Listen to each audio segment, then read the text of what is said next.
Assalamu alaikum. I hope you all are doing well and great. Welcome back to Math Series by Muhammad Zulkarnain. So in this video, we start a new series which is named to be Calculus 1. So आज हम जिस topic को cover करेंगे वो है हमारे पास average rate of change and instantaneous rate of change. So ये बहुत ही बेसिक किस्म का कॉन्सेप्ट है बट इम्पॉर्टेंट है. So average rate of change हमारे पास क्या होता है, किसी फंक्शन का एक पॉइंट से दूसरे पॉइंट तक जो चेंज होना है वो हमारे पास एवरेज रेट ऑफ चेंज होता है. फॉर एग्जांपल लेट्स से मेरे पास फंक्शन है x प्लस 1 और मेरे पास पॉइंट है x is equal to 3 and y is equal to let's say 5. Okay, सो ये है हमारे पास y. सो जब हमारे पास x 3 होगा तो y हमारे पास क्या होगा, 3 प्लस 1 4. और जब x हमारे पास 5 होगा तो y is equal to 5 plus 1 6. तो y हमारे पास यहाँ से चेंज 4 से 6 तक जो चेंज हो रहा है वो हमारे पास एवरेज रेट ऑफ चेंज है. फॉर एग्जांपल हमारे पास यहाँ पे y में जो चेंज आ रहा है वो 2 है क्योंकि वो 4 से 6 तक जा रहा है. तो y में जो हमारे पास एवरेज रेट ऑफ चेंज है वो हमारे पास ये होता है कि एक पॉइंट हमारे पास 3 और 5 पॉइंट था, एक पॉइंट से लेकर दूसरे पॉइंट तक उसमें जो चेंज है वो हमारे पास एवरेज रेट ऑफ चेंज होता है. तो उसके बाद ये है कि अब हम इसके फॉर्मूले के बारे में आते हैं. और अगर मैं इसको ग्राफिकली ड्रॉ करूँ तो हमारे पास पहले फॉर एग्ज़ाम्पल यहाँ से हमारे पास y स्टार्ट हुआ है और हमारे पास y यहाँ तक गया है. तो इसमें ओवरऑल जितना एवरेज चेंज आया है ना हमारे पास वो हमारे पास एवरेज रेट ऑफ चेंज होता है. तो इसका जो हमारे पास फॉर्मूला है वो बहुत ही सिंपल है. Delta y over delta x is equal to y2 minus y1. Delta से ही आपको अंदाज़ा होगा कि डेल्टा चेंज को कहते हैं और delta x is equal to x2 minus x1. तो ये हमारे पास एवरेज रेट ऑफ चेंज हो गया. अब आते हैं एक नेक्स्ट कॉन्सेप्ट की तरफ जो कि हमारे पास इंस्टेंटेनियस रेट ऑफ चेंज, जो कि इससे काफ़ी हद तक डिफरेंट है. किसी फंक्शन का किसी एक पॉइंट पर चेंज होना. अब मैंने यहाँ पे एवरेज रेट ऑफ चेंज में कहा था यहाँ से लेकर यहाँ तक.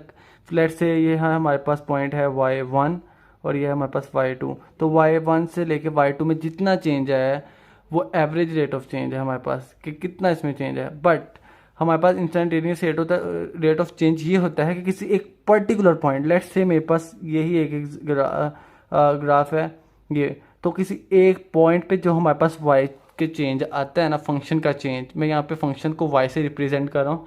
तो जो फंक्शन का इसी एक पर्टिकुलर पॉइंट, लेट्स से मैं ये कह लेता हूँ, तो इस पर जो चेंज हमारे पास आता है ना वो हमारे पास इंस्टेंटेनियस रेट ऑफ चेंज होता है. एवरेज रेट ऑफ चेंज इस होली वर्ड से डिस्टेंस में जो एवरेज चेंज है वो हमारे पास एवरेज रेट ऑफ चेंज. बस किसी एक पर्टिकुलर पॉइंट पे जो हमारे पास फंक्शन चेंज करता है वो हमारे पास इंस्टेंटेनियस रेट ऑफ चेंज होता है. So that's the thing. So हमारे पास अब बात आते हैं इसके फॉर्मूला पे. सो इसका फॉर्मूला हमारे पास होता है limit delta x approaches to 0 delta y over delta x is equal to. अब यहाँ पे हमारे पास आप देख सकते हैं किसी एक पॉइंट पे, इसका मतलब जैसे हमारे पास x2 minus x1 y2 minus y1, वो हमारे पास 2 पॉइंट्स नहीं होंगे, हमारे पास सिर्फ एक ही पॉइंट होगा. सो पहले हम लिमिट को एज इट इज लिख लेते हैं. Limit delta x approaches to 0. उसके बाद जो हमारे पास यहाँ पे फॉर्मूले में चेंज आ रहा है वो हमारे पास है f of x1 plus delta x minus f of x1 over delta x. आप देख सकते हैं यहाँ पे x2 का जिक्र नहीं हुआ क्योंकि यहाँ पे हमारे पास सिर्फ एक ही पॉइंट है. डेल्टा तो हमारे पास जारी बात है, चेंज की बात आ रही है तो डेल्टा वाली टर्म तो हमारे पास इंक्लूड होगी ही होगी. अब नेक्स्ट हम एग्जांपल पे आते हैं. एग्जांपल से आपको ज़्यादा डिटेल में समझ आएगी कि मैं क्या कहने की कोशिश कर रहा हूँ. सो अब एग्जांपल को सॉल्व करते हैं. ओके जी. सो अब एग्जांपल है हमारे पास एक फंक्शन है f ऑफ x जो कि x पे डिपेंड करे. फंक्शन हमारे पास है x square plus x plus 1 और हमारे पास पॉइंट x1 है हमारे पास 3 और x2 है 3.5. एवरेज रेट ऑफ चेंज पे पहले आते हैं. एवरेज रेट ऑफ चेंज करना काफ़ी हद तक आसान है. उसके लिए पहले हमें क्या करना है, हमने जैसे फॉर्मूले में हमने y2 और y1 फॉर्मूला हम पहले लिख लेते हैं. Delta y over delta x is equal to y2 minus y1 over x2 minus x1। तो y2 फाइंड करने के लिए क्या करेंगे, y की जो वैल्यू है हमारे पास इसमें एफ ऑफ एक्स की जहाँ x2 पुट कर देंगे और जहाँ जहाँ x है हमारे पास वहाँ पे x2 की वैल्यू करेंगे। x2 की वैल्यू अब इसमें पुट करते हैं 3.5 स्क्वेयर प्लस 3.5 प्लस 1। तो यहाँ से हमारे पास y2 इसको कैलकुलेट करने के बाद हमारे पास आंसर आता है 16.75। अब y1 को इसी तरीके से कर लेंगे, y1 is equal to F of x1 is equal to, अब जहाँ जहाँ x है वहाँ पे हमारे पास x1 की वैल्यू पुट हो जाएगी 3 का स्क्वेयर प्लस 3 प्लस 1। ओके, सो ये है हमारे पास 9 प्लस 3 प्लस 1, तो आंसर हमारे पास है 13। सो हमारे पास y1 भी आ गया, y2 भी आ गया और x2 x1 हमारे पास पहले ही है, तो हम इस फॉर्मूले में पुट कर देते हैं। So let it be in this formula delta y over delta x, y2 minus y1, y2 की वैल्यू हमारे पास 16.75 माइनस y1 की वैल्यू हमारे पास क्या है 13 ओवर x2 की वैल्यू है हमारे पास 3.5 माइनस 3। तो हमारे पास इसको कैलकुलेट करने के बाद जो हमारे पास आंसर आता है वो है हमारे पास 7.5।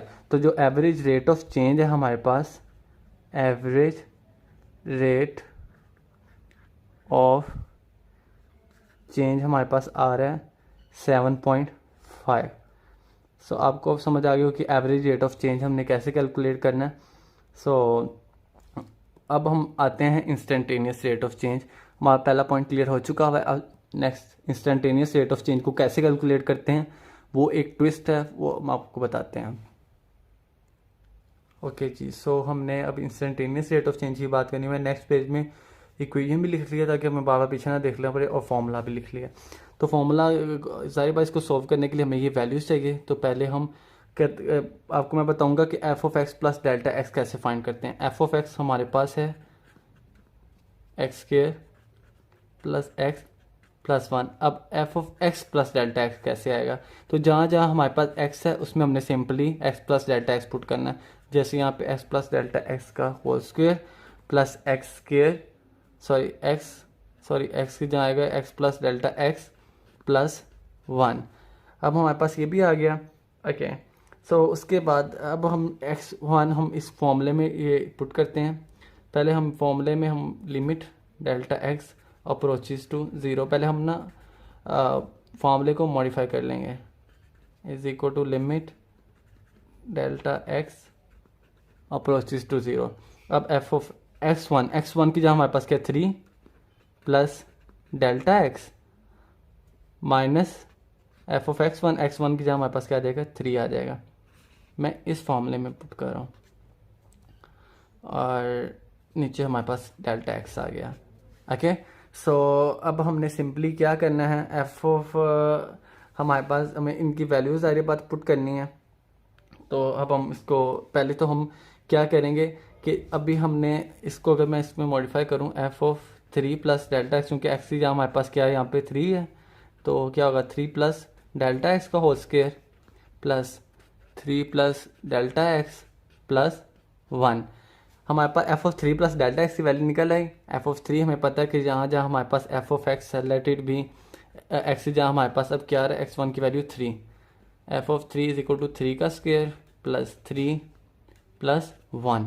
ठीक है, तो अब हम क्या करेंगे, हम सिंपली ये वाली वैल्यू ये वाली एफ ऑफ 3 की जहाँ पुट कर देंगे और ये F of 3 plus delta x इसमें पुट कर देंगे और आगे इसको प्रोसीड करते हैं।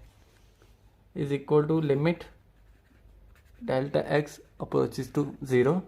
F of 3 plus delta x की वैल्यू हमारे पास ये थी 3 प्लस डेल्टा एक्स का होल स्क्वायर माइनस प्लस ये वाली value 3 plus delta x plus 1, ये वाली वैल्यू इसकी जहाँ आ गई माइनस एफ ऑफ 3 की जहाँ क्या आ जाएगा 3 का स्क्वायर प्लस 3 प्लस 1 होल के बाद माइनस आएगा ओवर डेल्टा एक्स।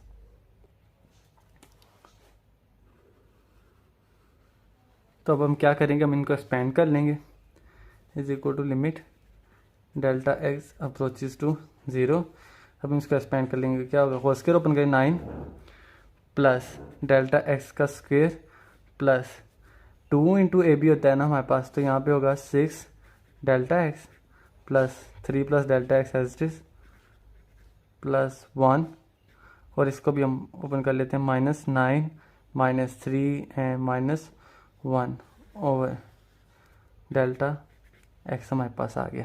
ओके, सो अब ये है हमारे पास limit delta x approaches to 0, brackets open कर लेते हैं, सिंप्लीफाई करने का टाइम आ चुका हुआ है।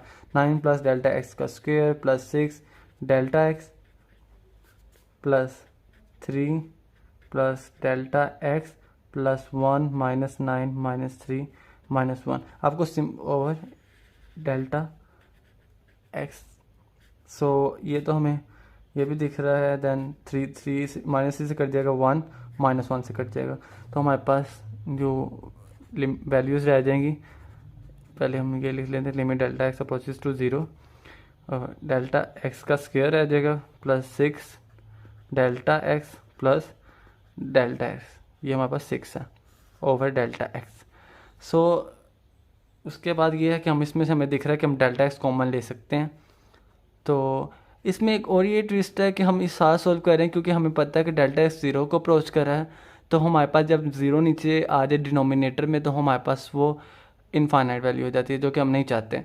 तो हम उसके लिए इस प्रोसीजर को कर रहे हैं, तो हमारे पास डेल्टा एक्स कॉमन आ जाएगा, delta x plus 6 plus 1 over delta x cut गए, हमारे पास पीछे रह गया limit delta x approaches to 0, delta x plus 6 plus 1। अब डेल्टा एक्स किसको अप्रोच कर रहा है, 0 को, 0 plus 6 plus 1 is equal to हमारे पास आ गया आंसर 7। ओके, सो ये है हमारे पास कि इंस्टेंटेनियस रेट ऑफ चेंज हमारे पास में आया 7। तो आपको समझ आ गई होगी कि इंस्टेंटेनियस रेट ऑफ चेंज और एवरेज रेट ऑफ चेंज क्या होता है, इनको कैलकुलेट कैसे करते हैं। सो मैं आपको फिर भी एक बार ओवरव्यू दे देता हूँ इस वीडियो में।